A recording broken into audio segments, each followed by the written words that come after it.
되겠어요. 자, 마지막 문제 2회에서의 26번이죠. 나머지 문제들은 앞에서 얘기한 부분들을 활용하시면 되는 형태이기 때문에 굳이 반복해서 잡지 않겠습니다. 아니면 해설 보시면 어느 정도 이해가 되실 거라고 생각을 해서 넘어갔어요. 자, 26번 문제는 굉장히 어렵습니다.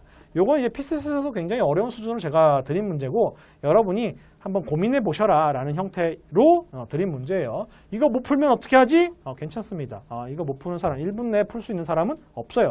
그러니까 너무 걱정하지 마시고 이 문제가 어떤 취지로 잡히는 건지 여러분이 일단 생각해 보시면 좋겠습니다. 주어져 있는 얘기를 통해서 여러분이 식을 일단 세우셔야 돼요. 어떤 문제건 어떤 자료 해석 문제건 어떤 수리 능력 문제건 식을 여러분이 세울 수 없으면 문제를 풀 수 없습니다. 식을 세운다라고 하는 형태는 두 가지겠죠. 어떻게 구성되는지 알면 돼요. 구성 방식만 알면 됩니다. 그리고 지금 같은 형태는 구성을 직접 해야 돼요. 언제냐? 여러분이 곱하기, 나누기라고 하는 형태 또는 뭐 분수 이런 형태에서는 굳이 식을 직접 잡지는 않아도 돼요.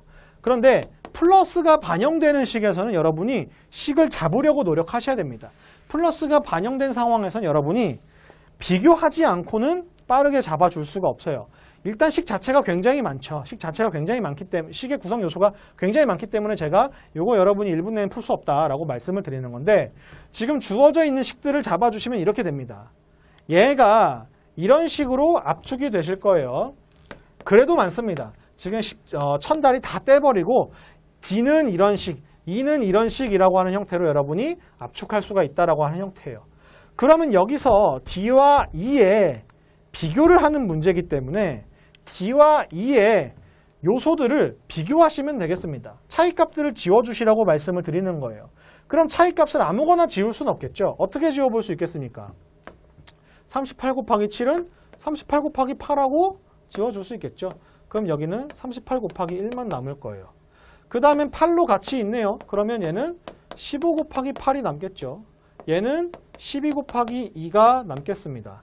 자, 그 다음에 이거 굉장히 복잡해 보이는데 아직 우리가 425 그리고 5라고 하는 형태를 두고 있었단 말이에요. 요 곱하기 10이라고 하는 걸 5 곱하기 2로 나눠보겠습니다.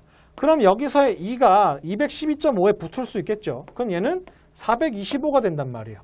그러면 이건 425 곱하기 5였네. 그러면 지우면 되겠네 라는 형태가 된다라고 하는 겁니다. 그 다음에 16 곱하기 6이고 18 곱하기 5예요.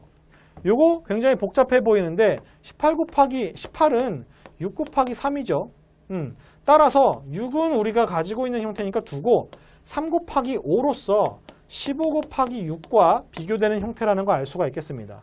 그러면 얘 죽고 여기에 얼마 남겠습니까? 6 곱하기 1 남겠죠. 그러면 다시 잡아주시면 D는 38 곱하기 1 남은 거고 그리고 6 곱하기 1 남은 형태예요. E는 15 곱하기 8 남고 12 곱하기 2 남은 형태입니다. 그럼 얘는 계산하시면 44고 얘는 144예요. 그러니까 2가 100만큼 더 많구나 라는 걸 잡아줄 수가 있다라고 하는 거죠. 이거 너무 복잡한 거 아니냐? 네, 복잡한 문제입니다. 복잡한 문제지만 여러분이 거의 이제 비교로서의 끝판왕이라고 생각을 하시면 될 것 같아요. 정말 끝판왕입니다. 하지만 이 얘기들을 여러분이 이런 식으로 제가 여기서 말씀드리고 싶은 건 플러스가 반영되어 있는 식에서 자꾸 계산하는 습관을 들이지 마시라는 거예요. 만약에 선지에 D는 얼마다라고 하는 형태로서 정확한 값을 물어보고 있다라고 한다면 여러분이 계산하셔야 됩니다. 그건 계산하셔야 돼요. 계산하실 때 제가 기본 강의에서도 말씀을 드리죠. 계산하실 때 여러분이 확인하시는 건 뒤에 자리부터 따져봤을 때 내가 구분할 수 있는 수부터 잡아주시는 거예요. 모든 값을 계산하는 게 아니라 답에 영향을 미칠 수 있는 자릿수만 먼저 확인을 하시는 겁니다. 그런 식으로 넘어오셔야 되는 건데 지금 이건 선지가 누가 얼마다가 아니라 누가 얼마 더 많다 또는 누가 크다 아까 뭐 갑돌이 뭐 이런 식으로 누가 크다 누가 몇 번째다 이런 식의 순서 비교를 해줘야 되는 형태에선 여러분이 이 식을 계산하고 있는 게 우선이 아니라는 겁니다. 이 식을 계산하는 게 우선이 아니에요. 이 식을 내가 어떻게 비교할 수 있는가를 자꾸 생각해 주셔야 문제를 수월하게 풀고 그런 얘기들을 자꾸 요구하게 될 거다라고 말씀을 드리는 겁니다. 그렇기 때문에 문제 해결 능력 파트나 수리 능력에서 여러분이 이제 질문이 많을 수 있어서 이런 부분들을 간단하게 정리해 봤지만 제가 강조하고 있는 포인트는 명확해요. 수리 능력에서는 여러분이 계산할 문제인지 비교할 문제인지를 우선 구분하셔야 됩니다. 그럼 계산해야 되면 여러분이 뭐 계산식이라고 하는 걸 잡아서 계산하는가로 들어가시면 되겠지만 비교해야 되는 상태라고 한다면 여러분이 계산을 우선적으로 생각하시면 안 된다라고 하는 거예요.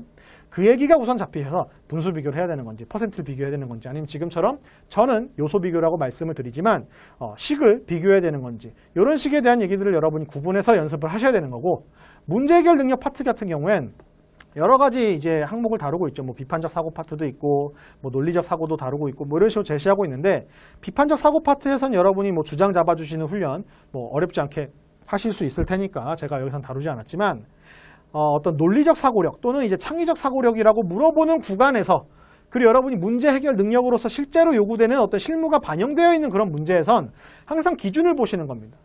기준을 먼저 보셔야 돼요.